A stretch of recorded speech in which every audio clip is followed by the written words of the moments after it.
is dangerous. Commander MK Jibril MNM for consultancy say no to drug abuse. Hello everyone, welcome back to our channel where we educate the public on the dangers of substance abuse, that is drug abuse. Today we're going to focus on the causes of substance abuse. That is, why do people even go into drug abuse? What would make a man to start taking all sorts of substances to get intoxicated? What makes youths, who are the target group, the largest target group of drug or substance abuse today, what will make a youth to even go into drugs? What makes individuals to think of no any other thing but taking all sorts of dangerous substances just to get intoxicated? If you go into the street to make your findings, people will give you all kinds of reasons as why people go into drug abuse. Some of these reasons are confusing as they are contradictory. Some are funny. Because somebody can easily tell you, it is because of unemployment. The youth don't have work doing. That's why they go into drugs. They take all sorts of substances to keep their life going. It's contradictory because a man that has no job, where does he get money? A man that is unemployed, any kobo, any little money that comes into his hand, he should have the brain to use it for more useful things than to use it to destroy himself with drugs. Unemployment itself is a social problem you are facing already. Why do you have to go into drug, another social problem, to compound your problems? Another person may tell you it's because of poverty. They don't have money, they can't even feed. That is why they go into drugs just to keep their minds away from hunger. Drug abuse has nothing to do with poverty per se. If you say it is because they are poor, what about the rich? The rich and the sons of the rich and daughters of the rich. In fact, to be a cocaine dealer is not a poor man's job. To be a heroin dealer, to be a drug dealer, a drug trafficker, is the job of the rich. It is the rich that can afford to buy these drugs across the world because it is a transnational organized crime. Drug trafficking is a transnational organized crime. It is a crime committed across many borders of many countries. Where would a poor man get money? For instance, to go to Brazil from Nigeria, go to Mexico from Nigeria, go to Colombia from Nigeria, and buy cocaine to come and resell there. Where will a poor man get money enough to even pay his flight tickets to travel to Southeast Asia, where heroin is being produced? Go and load heroin, buy heroin in large quantities, or even if it's in small quantity, to come down to Nigeria to come and sell heroin. If you say it's poverty. And then even the people that buy to use cocaine is not a drug of the poor. A pinch of cocaine goes for like 25,000 earlier, some 2-3 years back or so. Today, a pinch of cocaine goes for about 45,000 naira. 45,000 for just a pinch that you will take in the morning, and by afternoon, the drug is asking you to take me again. It's asking you for more. And as you go in to buy more, you are spending more money. So where is poverty there? So drug abuse cannot be said to be caused by poverty. Some will tell you it's homelessness, it's because such children are from broken homes. No, we have seen people who are from peaceful and settled homes, deeply involved in drug abuse. However, research has shown that the causes of substance abuse go deeper than what we hear from the streets. That I've told you now, and I've shown you the contradictions in the causes of drug abuse as people offer them on the streets. Research has brought out details of why people get involved in drugs. And they say it could be seen in 3 different folds. Biological causes, environmental factors, and psychological factors. Drug abuse can be started as a biological thing, that is through genetic factors of parents. In other words, drug abuse can even be inherited. A parent who is deeply into drugs, who is deeply into drinking alcohol, is very, very likely, research has shown, to give birth to children who also go into alcoholism. To give birth to children who will get involved in drug abuse than a child of a person who has never tested drug or who has nothing to do with drugs. That is not absolute, like I told you, but it's more likely genetic reasons. Then you can equally have neurological reasons. Research has shown there is a part of human brain that is responsible for pleasure seeking. A center of human brain responsible for pleasure seeking. As such, when a human being is engaged in anything that is pleasurable to him, he needs more and more and more of that thing until he gets addicted to it. You can talk about alcoholism, you can talk of even the ordinary foods we eat. You can talk of sexual sexual activities. That is why you see some people get so addicted to some of these things. Because the pleasurable part of the brain keep telling him, I need more of it, I need more of it. They should go out and get more of it. As such, some who cannot control their emotions, some people who cannot control their internal needs, when they start drug or substance abuse, even from experimentation level, and they get into the use of it level, they cannot stop until they get addicted to it. In other words, once you get to the point of addiction, you need it every now and then, over and over and over again. That they keep telling you, go and get more, go and get more. So the biological reasons are either you inherit it from parents, because your parents are used to it, and it's already in your gene, genetic, or it could be neurological, from the parts of your brain that you have given that substance to test, and it's asking you that it's in need of more, you should go for it and bring more.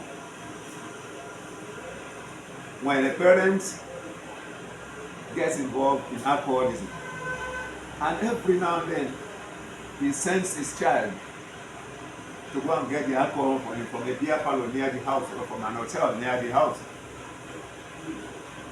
you are instilling, or you are quickening, you are fastening, you are making that process of genetic work on your child faster than even the nature will ask him to do. This child has already inherited this from you, and you're already putting in by yourself physically into the acts of alcoholism by sending him to go and buy drinks for you and returning the empty bottles every day. The child will start testing the drugs from the remnants in the bottle as he's returning the bottle to the beer party. Parental cause, inheritance. It comes in from there. And then we come to environmental factors. The environmental factors are many. In fact, they are the most influential. First is the availability of drugs itself in the society. Today, you find all manners of substances available in the society at a very cheap cost or at no cost at all. Within your households, within your immediate neighborhood, within your immediate surrounding. People are right inside your rooms. There are substances that could be abused. As such, drugs are available everywhere. Drugs are available, and not just available, but available at affordable rates. These ones I talk about that you can find easily in your homes, in your environment, in your surroundings. They are not the ones that are sold to addicts. They are the ones that can get free of charge. Free from any purchase or any monetary value. They pick them from the ground. They pick them from the environment. Or there are certain things that we have equally bought ourselves as parents and brought home to you. legal tender. That is why today you find us interchangeably saying substance abuse, drug abuse. They are all the same thing. We're talking about substance abuse, drug use, substance abuse. We do not call it by the United Nations standards of research. Today it is not drug abuse per se. It is called substance abuse. Because most of the things being abused now are not only the drugs we know. There are all sorts of substances, including legal substances, legal tenders, legal instruments, legal equipment we use in our homes can be manipulated to be used as drugs.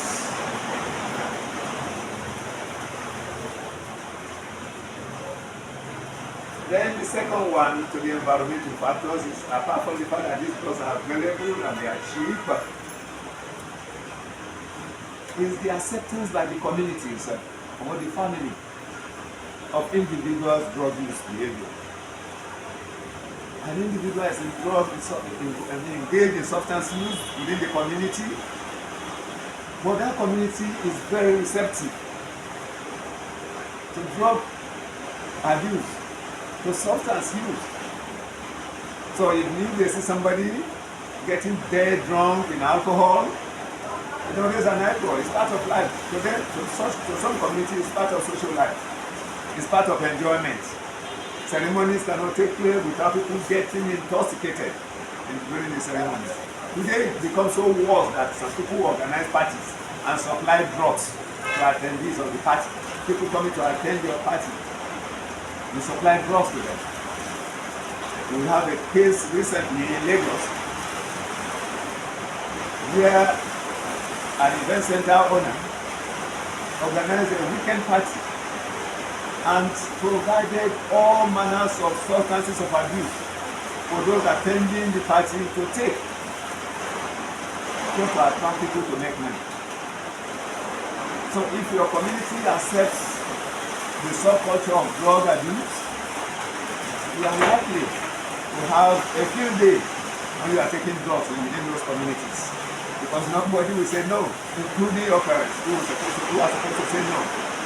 This is a culture of the community. It is acceptable to them. So on the community acceptance of drug abuse behavior, it is a very, very dangerous factor that can mess up the entire community.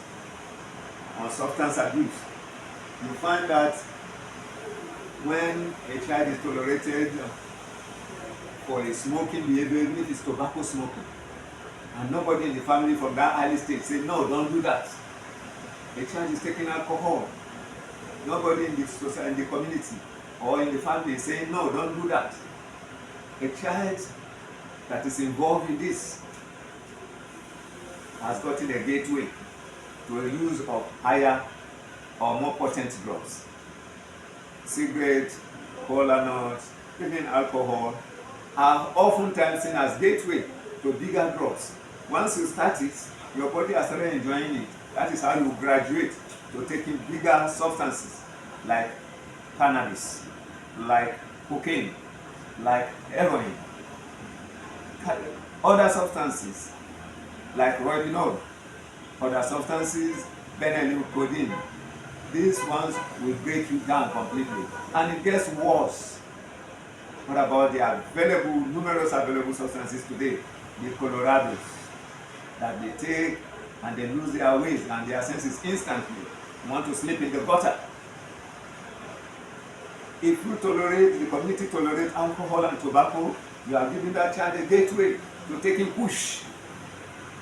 Push is the worst part of it, where human beings use parts of human beings to get intoxicated today.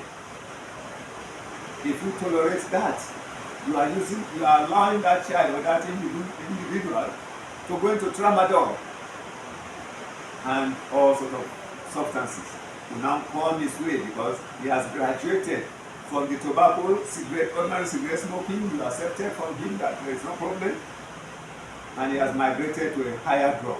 And that way he keeps going and going and going to cocaine, to heroin, until he's addicted and gets destroyed. As such, acceptance by community is unacceptable. No community should accept children of underage start taking tobacco or alcohol because you are giving them a leeway, a gateway to bigger drugs. And you will say these drugs are everywhere today. There is no way you can control them when they get into the level of addiction. You can find anything to abuse. Another cause within the environment is the modern way of taking the drug itself. It has been discovered that drugs that are taken through drinking does not act fast in the brain to get one intoxicated like drugs that are taken through injection or smoke. If you smoke any drug, you smoke any substance, or you inject any substance into your brain with syringe, it acts faster than you. The impact is faster than the one you drink through the mouth and stomach. And if this is the situation, and the children have learnt of it, the youth have learnt of this, and within the environment they are free to smoke, like I told you earlier, maybe that environment tolerates it, then you can be so sure that injecting drug use, smoking of drug of substances will be rampant in such communities. There are other environmental causes, like the religious factors, certain things we take for granted in religion today. We even make jokes out of it, but they have deeper meaning by their implications to drug addiction. I tell you, if you go into a ceremony, and it has happened to me several times, sitting in the midst of friends in an occasion, and alcohol is served, and you say, no, I don't take alcohol, just give me something. Oh, you're a Muslim. Oh, you're a deeper life. You're a church goer, you don't take drugs. Does your own religion permit you to take drugs? No religion has you to take drugs. But the moment you start stigmatizing people, it's because you're a Muslim, or it's because you're a born again Christian, that's why you don't want to take drugs. You that is not born again, show me a section of your Quran or a section of your Bible that say you must drink and get intoxicated. So if we joke with these things, play with these things, and we take things for granted, we are already giving a gateway to those who are involved in it to say, you can see me, elders also say we can take our drug because I'm not a born again, because I'm not a Muslim. There's Muslims that are deceiving themselves, say they will not take drug, they will not take substances. It is all those Christians, as you born again, they are the ones saying they don't want to take drugs. You are doing a dangerous thing by using religion to implant alcoholism, to implant drug addiction, substance abuse, and all its implications in the community. So we must stop using such cliche. Because you are this, because of that, that's why you are not taking this. Oh, you be dedicated, you like sugar. Give him soft drink, but give me beer. Such religious inclinations, such religious, what I would call, because people who say it say it for granted, like jokes, like play. But using religion as a platform is dangerous, because you know the impact of religion on humans, the impact of religion on we Nigerians particularly. We don't take it for granted. But those who joke with it like that are doing it for granted, not thinking of the implications of what they are doing. So that is another factor that affects people within the community or within the environment. Then we come to the biggest and the worst factor in the environment, the peer group of friends, gang of friends, group of drug users, a peer of uncontrollable, indiscipline, substance use. What we call peer group, friends group. The influence of this group has an unlimited impact on each individual. You can imagine even an adult, if you belong to a group of friends, and those friends go out every evening to relax at beer parlor, to take drinks, and that becomes their pastime. If you are one among them that is not involved in taking alcohol, within time you find that you don't belong there. Apart from the jokes, expensive jokes they will put on you as antisocial, as anti-group, as somebody who is never even civilized because you don't take alcohol with them. Such things have a deeper impact on individual. Because if that person is still a growing child, there's a limit to which he can take those jokes from friends without him falling into the temptation of taking the drugs. At a time, they will be able to convince him, just take one stick of cannabis. It doesn't do person anything, it doesn't do any harm, it will make you active. You'll be able to focus very well. You'll be able to pay attention even in the class. No, that's not true. But a growing child who has not gotten that capacity, that maturity to think for himself, can easily be convinced by the peers to test that one stick of cannabis. From one stick, that part of the brain that thing has stimulated, and he's becoming so active. He can do this, he can carry this, he can move here and there. Oh, let me take 2 sticks by tomorrow. They will convince him, the group will convince him to take 2 sticks by tomorrow. And from 2 sticks, it goes to 3 cigarettes of cannabis. There is getting addicted. If it's an alcohol drink, that one is even very easy. As they sit in the beer parlor to relax every day to pass time, they put one bottle in his front. Today he denies, tomorrow he denies that. Next tomorrow, he falls into the temptation of, okay, let me just take one bottle. I know you can mix it with your Maltina or with your soft drink. Since you say you don't like alcohol, mix it up so that the power, the potent will reduce. They are dipping you into a hell of drug abuse.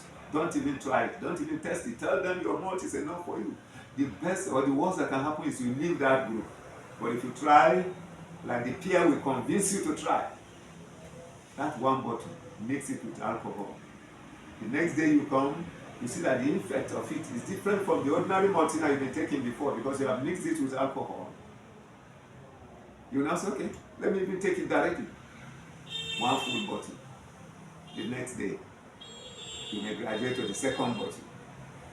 And what happens to you next? Another bottle. And another bottle. So it is with so many drugs. Peer group can push you into drug abuse, substance abuse easily. Is the most influential, is the most dreaded factor for drug abuse behavior. Peer group influence. It can happen to anybody anytime. It's the biggest factor.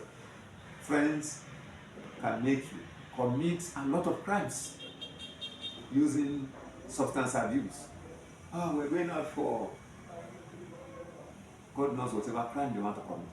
But if you are ordinary like this, you won't be able to walk with us, you won't be able to act with us. Why not just take something a little? If you can deny them, if he can withstand them, it's just for a limited time. With time, he will join his friends. Except if he moves out of that group immediately. Except if he sees going out with that group. Or else, so long as it's one out of many, they will convince him. So peer group factor is the biggest factor for substance abuse. And that is one area for parents to be careful with the friends of their children. That is one big area for even an adult to be careful who you go out with. Once you discover that they are draining into that angle of substance abuse, change your friends. Look for another friends. It doesn't cause you any harm. It does you a lot of good instead. You maintain your dignity and integrity. The third factor, I will run through the biological and the environmental factor, is the psychological factor.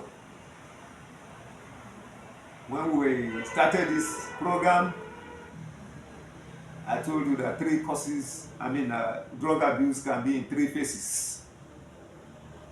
Either you take by self-medication, nobody prescribed for you, or you take in excess, or you take when it's not medically necessary. The psychological aspect dwell on self-medication. Nobody recommended any drug for you and you start taking drugs. You start taking drugs today because you have pain. You are into a depression. You come back home and maybe your wife has one little demands of you, or or the other, and you could not meet up with it, you just bounce out to the house again, dash to the nearby beer parlor to go and take a bottle of beer or two, so as to forget the pressure the wife is putting on you at home, to kill the pain or depression or the pressure. You have not solved the problem. You are rather digging a foundation for a dangerous thing that will continue in your life. Psychological factor to substance abuse. Because if you take that beer, if it is money the wife is asking for at home, maybe to prepare food or to buy food stuff, rather than you giving your wife that little money to go and get the little she can, you dash to a beer parlor, I don't have that amount of money now, the money I have is not enough, and then you want to use the little money to enjoy yourself, in quotes, by drinking beer, to forget the problem or the pressure the wife is putting at home. By the time you come back home, that problem is still there waiting for you. What madam requested for is still waiting. It is your responsibility to solve it. And already you have created another problem, because the little money remaining in your pocket, you have drank with it, and you are no more even in your senses as you are at home there. You could create another problem out of drunkenness at home. So you've not solved the problem. Alcohol can make you to forget the pressure you are going through temporarily, but not permanently. But you know what? As you move away from that alcoholism, if you continue in that trajectory, you go to taking opioids, you migrate to taking cannabis, you migrate to taking cocaine or heroin, tramadol to sleep off, so that all this anger, depression, anxiety that you are going through at work, at home, among your friends will just disappear. Yes, when you take these hard drugs, those things disappear, but temporarily. As the effect of the drugs disappear in your body, those problems come back en masse again. So you've not solved the problem of any anger that is worrying you, any problem of anxiety, any problem of depression that is worrying you. But some people can graduate from there. From opioids to amphetamines. That dig you deeper. Some say they take these amphetamines to kill depression. Oh, I'm so depressed. So many things are happening to me in life now. Let me take these drugs. Amphetamines temporarily take away those things, but return them in a millionfold as soon as the impact is cleared in your body. As such, you have not solved any problem. Cocaine is to keep you active, very active. So some may take it, say, for fatigue. So I won't be tired. So I'll be able to walk and walk and walk. Some go out of their way when they are doing sports, when they are doing any hard labor work, they take these drugs so that they'll be very active at work. But as soon as the impact of it is done, what you are running away from, that fatigue comes back. All you need for fatigue is rest. You don't need to take drugs. You don't need to take drugs to be able to work harder. You use your strength to work harder. Drug will rather break you down psychologically. Drug will break the systems of your body, and it will get to a point that even that quantity you are taking will not be of impact again. You will see the effect, and you will need more and more and more of it. So psychologically, environmentally, biologically, factors exist within those axes that are the causes of drug abuse. We will be meeting you in our next video, which promises to be very exciting. So please like this video, comment, share, subscribe, and turn on the bell notification icon below so that you don't miss our next episode, which promises to be more exciting. Thank you very much. Bye bye. Drug abuse is not good. Oh. Drug abuse is not good. Oh my yeah. If you want to live long, stay away from drug abuse.